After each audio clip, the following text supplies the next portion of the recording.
How do you find trades when the market is just ripping in one direction, not looking like it's going to give you the pullback that you want and that you need in order to trade your edge? Well, this is exactly how I played on this Monday with a clear bullish bias at the open. Just all buyers above this New York VWAP, right outside the open range high. If you've seen any of these videos, I often say the first break of open range high doesn't often run, which is why I don't like to take those. Clearly, it does sometimes. That's why I say often. It often will not. But today, clearly did. There was that many buyers in it, cut right through the previous day's New York VWAP. So all things is leading towards longs. But I don't just want to be jumping in on random candles. Yes, I could buy it here and I would have made money. That's, of course, in hindsight, now knowing that it's going to be a drifting day. But normally I would want to slow down, create some more structure, and move back higher. So we just watched this thing move higher on stream, liking the longs, but not seeing a way in exactly. So we just have to wait for your specific pullback, and that's exactly what we get.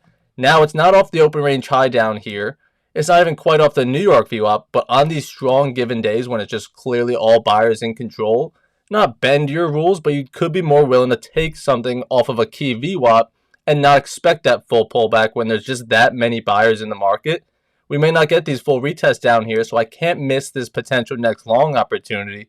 But what you can do is anchor to the high a day VWAP. When you put that on long, you'll see, okay, we're respecting the previous day's New York VWAP. I could want to go long here, but let me see if buyers could actually step back in and break the high day VWAP. Well, there you go. So there's our long opportunity. After a nice drift higher, I'm no longer chasing price at the very high. I'm seeing structure be formed and I'm able to have a good idea of where I want my stop loss to be now. All just with a little bit of faith and a little bit of confidence that this big push probably won't sustain forever. We're going to get an opportunity. I just need to be patient for it. I need to just wait for it, right? The worst thing to do is just feel all this FOMO and then decide to just jump in at the very top because you think it just wants to keep going higher. That's amateur mindset of thinking that there's no pullbacks and no other opportunities that are going to come in today. I must get in now or never. Be patient. There's plenty of opportunities. It's still only 10:30 in the morning. The market's been open for an hour. We have the whole day ahead of us, the whole rest of the week, rest of the month, right? All these different things. We don't need to be chasing trades. So let's just say we go along there with the break of high day VWAP. Now a tight stop loss at that pin of 10 points may be a little bit dangerous because, of course, that's current structure. I talk about that in my course on ASFX TV, the difference between current structure versus previous structure back here. You probably want to give it some space to previous structure at these pins to the left. That way it also does give you space to, if it wants to respect the New York VWAP, you could still potentially sit through that and not be stopped out. Maybe too early. So let's see how this plays out. Can't make a new high day immediately. So we didn't extend into profit right away, but we're not being told I'm wrong yet either. We're still holding the previous day's New York VWAP. We're still clearly above New York VWAP in black. Sellers aren't necessarily here forming bearish structure, so I just have to give it more time and let the longs try to work themselves out. All right, well, now I'm back at break even. Do I want to panic and say, okay, just get me out here because I was in the drawdown. I don't want to lose. Just get me out because I'm afraid. No new information has come in that says buyers aren't in control. We keep defending this level, still building higher lows on the bottom. So don't be afraid to lose. Don't overthink your trades. Give yourself a healthy stop loss that you know if it hits this level, for at least this price specifically, you'd want to be out of the trade. So yeah, stop me out. I wouldn't necessarily want to be out right here. So keep me in the trade. I'm still thinking this wants to go higher because all VWAPs are pointing towards that. We'll take a look at the 15-minute in just a second here that I need to just stick through this long. But it just doesn't move at the pace that we all want it to. Of course, we wanted to get in there and see it make a new high day in 5 to 10 minutes, and we're out. Sometimes it's going to take a little bit longer, especially after exhausting itself on such a strong move. It almost ran out of gas that it's not going to just pump again in the next 10 minutes. You just got to give it time to work itself out. So let's see what happens here because it's taken a while, but there's some lift. Still not quite 1R if you want to measure it that way. 1R is pretty damn close right there. So maybe that is enough of a move, right? The quicker it moves up, finally, after sitting sideways for, I think, an hour, you're seeing a nice pop higher. I'm going to take the profits there. What is it? 0.8R after spending an hour in sideways movement. It really comes down to what is worth it. Is it worth spending another maybe hour in this trade for an extra 0.2R? Or can I just get out now? And again, that's this stop loss here, right? If you're risking like 12, 13 points, you might have gotten it in that move, right? You got 13 points there since entry price. Pretty nice winner. But let's just say that's not enough and we want a bigger move. If you give it more time, it does eventually make that new high day clearly even more. So the 1R trade, I guess if you call it 1R, is well over there. But that's fine. Never were we wrong. Let's clear this up so you can just see the price action. Since the entry back here, The idea was playing the bounce off previous day's New York VWAP. That's right there. Structure was never broken lower than that. We attempted it, but every single time buyers defended it and built higher lows each and every time, keeping us above that high day VWAP, trying to take back that control. So just lean into the trend until it's no longer making higher highs and higher lows. I want to be a buyer. I like the level that I'm off of. I like my stop loss below VWAP. Just be patient. I know it's very tiring and you talk yourselves out of it. You overthink because it's taking a while. It's slowing up here. But slowing doesn't mean you're wrong or that it's going to reverse.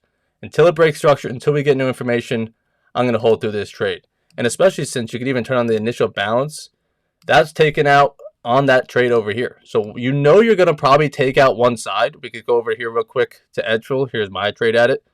You can see I got out in the small move, if you want to call it that, because the quicker it moves up after sitting sideways for so long in drawdown, I'm going to take the small little win because it just moved up 6-7 candles in a row. Thank you very much. Let's look at the initial balance report here. So we obviously know the double break. If you've seen any of these videos, it only double breaks 21% of the time, breaking that bottom level and the top. But look at the no breaks. Only 5 out of the last 125 days. So 4% of the time would it just never break a side. So we can pretty much figure, hey, we're probably going to break out of a side today. And once we do, there's a 75% chance it just picks that one side. So being that we actually haven't even taken out a side up here yet, you know we're probably going to. So the fact that this is slowing doesn't make me fear that, oh, the move is done today. We're not going to move any higher. I'm thinking we're probably going to get out of this range today, statistically. So which one seems more likely, that we break the bottom or this top first? I'd say probably the top. So using that edge report could just help you sit through and gain a little bit of patience when it's not maybe moving your speed. You know you have a clear target on where we probably want to go. Another thing we could look at is the 15-minute heading into it. Now this is Monday. It's not this current week's VWAP. This current week's VWAP, of course, is just the daily VWAP because it's the start of a new week, right? But if we put that on, we'll make that black. You can see the open here. A strong bullish push. You can see how easily we cut through that yesterday's New York VWAP. So normally, we come into the open, we see this pre-market action being bearish. That does not turn me on to shorts because what is the overall trend? What is my overall bias? Well, let's just zoom out to last week since this is a Monday. Last week, we were very bullish. Higher highs and higher lows. So am I actually bearish or am I just seeing bearish price action in a bullish trend? Because then the next higher high comes in, right? All this was doing overnight, falling, was just the pullback, building that higher low, and now we go make that higher high. The VWAP that we're off of, like I said, this is on a Monday. So it's not this week's start of week VWAP. It was last week's start of week VWAP, just from the previous day's Sunday into Monday. And you can see how well that was respected on that given Monday, even on the next Thursday, and then on this very next example here on Monday. So I think it's a really key VWAP to say, hey, I don't know if we're actually bearish, even though we are moving lower pre-market. I mean, imagine you wake up and you see this happening without this VWAP. You're probably going to say, oh, wow, we're below the previous day's New York VWAP, below today's daily VWAP. I'm going to be looking for shorts because look at that hold of the daily. And that is true. But knowing what other VWAPs are also in play from last week into this week and just the overall bias, very, very bullish. It's going to have to break some more structure to really tell me that we're reversing and turning lower highs and lower lows and going to be bearish. So I think using that 15-minute, using this VWAP, the start of week, last week, start of week, previous days in New York, right? There's a bunch. I made a bunch of YouTube videos about the VWAPs that I use and how to use them. But I think that's why it was also easy. Once the open came in and sliced above all of these VWAPs, this is where you'd be looking for those longs. And look at all that consolidation on that long we were just marking up. Clearly, it's bullish. Now, maybe it is a little too high. I mean, it does look pretty damn high up here on the 15-minute. I would probably want to see a deeper pullback. But on these strong days when we just cut through VWAPs, we're cutting through levels. Like I said, you don't always get those pullbacks because, like I said, going to the 1 minute, it wasn't exactly off of the open range high or New York VWAP. But it never came back to the New York, right? The New York VWAP is down here in black. Let's turn off this previous day's New York because I don't think that's correct. And let's turn off that. So if we rewind it, just to get our levels in play, it never touches the New York VWAP. So if that was my only criteria that I have to follow is this retest of New York, we don't get it. But if I could play other levels, like I said, this previous day's New York, for anyone that doesn't know how to do that, just go to the previous day's 9:30 New York VWAP or 9:30 New York Open, and you'll anchor it to there. That becomes your previous day's New York Open, and we're playing off of that level. Really nice bounce there. and we never come back to the New York because it's just a strong drifting day, which is tough to sometimes know when they're going to come in, when they're going to sustain, when they're going to turn into those. That's why we just read and react. As far as I know right now, it's been all buyers. I'm just going to ride the longs until they disappear, if they do disappear. And on this day, they did not. So hopefully you guys found value in that. Hopefully you guys are looking into the VWAP bounce plays. Again, all the trades I took, this mark up here, make sure you screenshot it because it's really good notes on how to manage this drawdown, even though we touched on it. All the trades were on my Top 1 Futures account, so if you need an account with them, always feel free to use code Evan for the best deal. But really, it's just a VWAP bounce play. Also a high day VWAP break because we're taking this purple VWAP into play as well. But you could have played the bounce, maybe even a little bit lower, and got a really nice buy price down here.